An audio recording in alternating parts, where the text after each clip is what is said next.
আসসালামু আলাইকুম প্রিয় শিক্ষার্থী বন্ধুরা, আজকে আপনাদের সামনে উপস্থিত হয়েছি জাতীয় বিশ্ববিদ্যালয়ের ভর্তি সহায়িকার প্রশ্ন ব্যাংক। প্রশ্ন ব্যাংকগুলো আপনাদের সামনে বিজ্ঞান, মানবিক এবং ব্যবসায় শিক্ষা তিনটি বিভাগের ওপর উপস্থাপন করছি। এখানে প্রথমে আমি নিয়ে নিচ্ছি বিজ্ঞান ভর্তি সহায়িকার প্রশ্ন ব্যাংক। এটা জাতীয় বিশ্ববিদ্যালয়ের শিক্ষার্থীরা যারা এবার নতুনভাবে শুরু করছে ভর্তির জন্য, তাদের জন্য খুবই গুরুত্বপূর্ণ। এক্ষেত্রে এখানে আপনারা দেখতে পাবেন সূচিপত্রে জুলাই বিপ্লব থেকে শুরু করে আপনার গুরুত্বপূর্ণ নৈর্ব্যক্তিক প্রশ্ন ও উত্তর এবং এমসিকিউর ওপরে যে বহু নির্বাচনী প্রশ্নগুলো থেকে যে উত্তরের যাচাইয়ের যে প্রক্রিয়া, সেই প্রক্রিয়ার বিগত সালের প্রশ্নের মান বন্টন প্রশ্ন এবং নমুনা প্রশ্ন সকল বিষয় এখানে উল্লেখিত। এখানে আপনারা দেখতে পাবেন যে বিগত সালের প্রশ্ন সমাধান জাতীয় বিশ্ববিদ্যালয় ভর্তি পরীক্ষা 14-15 এবং জাতীয় বিশ্ববিদ্যালয় ভর্তি পরীক্ষা 1-2-2001 মানে 2001 সাল এবং 2 সালের পর থেকে 14-15 সাল পর্যন্ত 14-15 শিক্ষাবর্ষ পর্যন্ত আছে প্রশ্নগুলো। ঠিক এরকমভাবে এখানে প্রাথমিক যে আলোচনা, সেই আলোচনাগুলো দেখবেন যে বহু নির্বাচনী প্রশ্নের সাথে উত্তরও দেওয়া আছে, যাতে করে আপনারা এখান থেকে উত্তরগুলোর সাথে সাথে মুখস্থ করতে পারেন এবং পড়াশোনা আপনাদের জন্য সহায়ক হয়। আমি এছাড়াও আরেকটা যে বড় বিষয়, সেটা হচ্ছে মান বন্টন। এখানে যদি একটু লক্ষ্য করেন,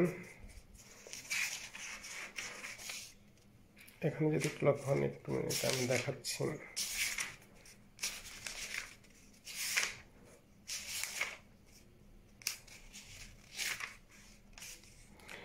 2014-15 শিক্ষাবর্ষের প্রশ্নগুলো যদি একটু ফলো করেন, এখানে দেখবেন জাতীয় বিশ্ববিদ্যালয় ভর্তি পরীক্ষা 14-15, সময় 1 ঘন্টা, পূর্ণমান 100। দেখবেন বাংলায় পূর্ণমান 20, তার মানে হচ্ছে বাংলা বিষয় থেকে পূর্ণমান 20 আসবে। এখানে ইংরেজি বিষয়ের ওপর পূর্ণমান আসবে 20। আবার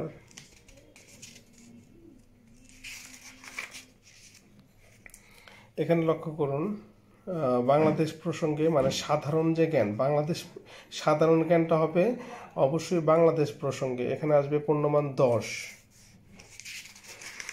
তারপরে এখানে পদার্থবিজ্ঞানে পূর্ণমান আসবে 17। রসায়নে পূর্ণমান 17। গণিতে পূর্ণমান 16। জীববিজ্ঞানে পূর্ণমান 16। ঠিক এরকমভাবে আবার 13-14 শিক্ষাবর্ষের জন্য ঠিক সেম এরকমভাবে বাংলা 20, ইংরেজি 20, তারপরে হচ্ছে বাংলাদেশ প্রসঙ্গ, এখানে বাংলাদেশ প্রসঙ্গে 10, তারপর হচ্ছে আপনার পদার্থবিজ্ঞান 17, সেম একই প্রক্রিয়াতেই। এখন একটা বিষয় হচ্ছে, আপনি যদি একটু লক্ষ্য করেন, একটু পেছনের দিকে যান,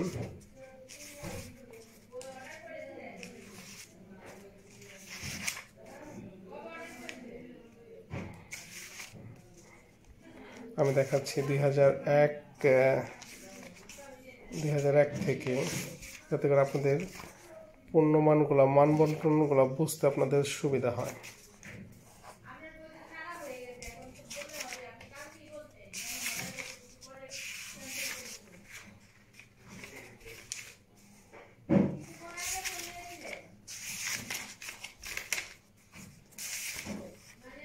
এই যে দেখুন, জাতীয় বিশ্ববিদ্যালয় ভর্তি পরীক্ষা 2001-2, তার মানে 2001-2-এ পূর্ণমান ছিল বাংলাতে 25, ইংলিশে 25 এবং সাধারণ জ্ঞান, তার মানে হচ্ছে পদার্থবিজ্ঞান, রসায়ন, জীববিজ্ঞান, গণিত, এই বিষয়গুলোর উপরে যে সাধারণ জ্ঞান, সেখানে আসতো 50। এখন কিন্তু অনেকটাই পরিবর্তন হয়ে আসছে, তাই অবশ্যই আপনাদের লক্ষ্য রাখতে হবে যে কোন বিষয়ের উপরে আপনার কতটুকু পূর্ণমানের পরীক্ষা দিতে হবে। এটা খুবই গুরুত্বপূর্ণ, কারণ আপনি প্রিপারেশন নিচ্ছেন, তো কিভাবে প্রিপারেশনটা নেবেন বিস্তৃত পরিসরে নেওয়ার আগে সবার আগে লক্ষ্য করতে হবে যে আপনার পরিসরগুলো সব কিছু ঠিক আছে কিনা। যেভাবে পূর্ণমান আসবে সেভাবে আপনার পরীক্ষার প্রস্তুতি নিতে হবে, তাতে করে আপনার মার্কিংটা সুবিধা হবে। 100 পূর্ণমানের মধ্যে আপনার সর্বাধিক যেটা আপনি করতে চাইতেছেন, অর্জন করতে চাইতেছেন, সেই অর্জনটা কাঙ্ক্ষিত হবে আর কি। হ্যাঁ, তো অবশ্যই অবশ্যই এই বিষয়টা খুবই গুরুত্বপূর্ণ। আপনি পড়াশোনা করুন, আপনার পূর্ণমান নির্ধারণ করে যে আমি কিভাবে করব, কোন বিষয়গুলো থেকে আমি কতটুকু পূর্ণমানের উপরে আমার টার্গেট, সেভাবে। ধন্যবাদ।